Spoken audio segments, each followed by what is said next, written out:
આખા પંચમહાલ જિલ્લામાં 512 કરોડ રૂપિયાના કામ થાય, એમાંથી ખાલી મટીરિયલ પેટે એક તાલુકામાં જાંબુઘોડામાં 216 કરોડ રૂપિયા ચૂકવાય. મનરેગાનો કાયદો કોંગ્રેસની સરકાર લાવી ત્યારે ગરીબ સામાન્ય લોકોને એના ગામમાં 100 દિવસની રોજગારી સુનિશ્ચિત થાય એટલા માટે કાયદો લાયા હતા. અને ખબર હતી કે આમાં ભ્રષ્ટાચારીઓ, વેપારીઓ, અધિકારીઓ પૈસા લૂંટીને લઈ જશે, એટલા માટે રેશિયો નક્કી કર્યો હતો કે 60% લેબર હોવો જોઈએ અને 40% પાર્ટ જ મટીરિયલ હોવો જોઈએ. પણ આ જાંબુઘોડા તાલુકામાં જે 3 વર્ષના 216 કરોડનો હિસાબ જોયો તો 78% મટીરિયલ માટે ચૂકવાયા અને ફક્ત 22% પૈસા મજૂરી ખાતે ચૂકવાયા. મેં તપાસ કરી, એની માહિતીઓ કઢાવી, જે મટીરિયલ સપ્લાય કરવા વાળી એજન્સીઓના બિલ જોયા, એના જે નામ જોયા તો પહેલું નામ હતું ગિરિરાજ ટ્રેડર્સ, બીજું નામ હતું ગિરિરાજ એન્ટરપ્રાઇઝ, ત્રીજું નામ હતું ગિરિરાજ સપ્લાયર્સ, ચોથું નામ હતું જય માતાજી સપ્લાયર્સ.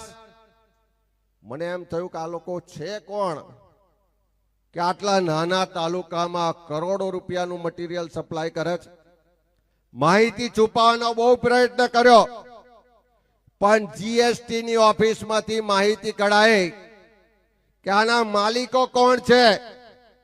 તો જીએસટી માંથી જે માહિતી મળી એ મુજબ ગિરિરાજ ટ્રેડર્સ ના જે મૂળ માલિક છે એનું નામ છે મયંકભાઈ દેસાઈ. ગિરિરાજ એન્ટરપ્રાઇઝ એના માલિકનું નામ કઢાયો તો નામ છે જિગ્નેશ કુમાર સુંદરલાલ દેસાઈ. એ કદાચ કોકના ભત્રીજા છે એવું મને કોઈએ કીધું. ત્રીજું નામ કઢાયું ગિરિરાજ સપ્લાયર્સ, એના માલિકનું નામ નીકળ્યું કેતુબેન મયંક કુમાર દેસાઈ. કોના પત્ની છે તમને ખબર હશે. ચોથું નામ જે નીકળ્યું જય માતાજી સપ્લાયર્સ, એમાં નામ છે છત્રસિંહભાઈ. એ કોના ડ્રાઈવર હતા, કોના માણસ હતા, એ ખાલી જાંબુઘોડા તાલુકો નહીં, પંચમહાલ જિલ્લો નહીં, હવે આખું ગુજરાત અને દેશ ઓળખે છે કે આ 4 એજન્સીઓ કોની હતી. આ 4 એજન્સીઓના મારફત 100 કરોડ કરતા વધારે રૂપિયાનો ભ્રષ્ટાચાર કોણે કર્યો છે એ આખી દુનિયા હવે જાણે છે. વાત રહી કે તમે અહીંયા લડો છો, અમે અહીંયા વિધાનસભામાં ઉજાગર કર્યો, પ્રેસ કોન્ફરન્સો કરી, સરકારને ઇન્કવાયરીના કાગળ લખ્યા.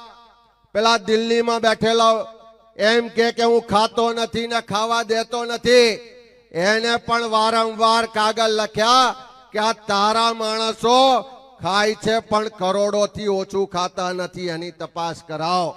દેવગઢ બારિયામાં જ્યારે મનરેગાની તપાસની શરૂઆત કરાઈ તો બધા એમ કહેતા હતા કે આ તો કોંગ્રેસ વિરોધ કરવા ખાતર ભાષણો કરે છે, ખોટા આરોપ લગાવે છે. પણ ધીમે ધીમે કૌભાંડ નીકળ્યું તો છોકરાઓએ જેલમાં જવું પડ્યું. તેમ છતાં મંત્રીને નતા હટાવતા, ઓફિસમાં આવવાની ના પાડી દીધી, સ્ટેજ પર બેસાડવાનું બંધ કરી દીધું, ભાષણ આપવાનું બંધ કર્યું, પણ મંત્રીને હટાવતા નતા. હજુ લખી રાખજો, હજુ તો છોકરા ગયા છે.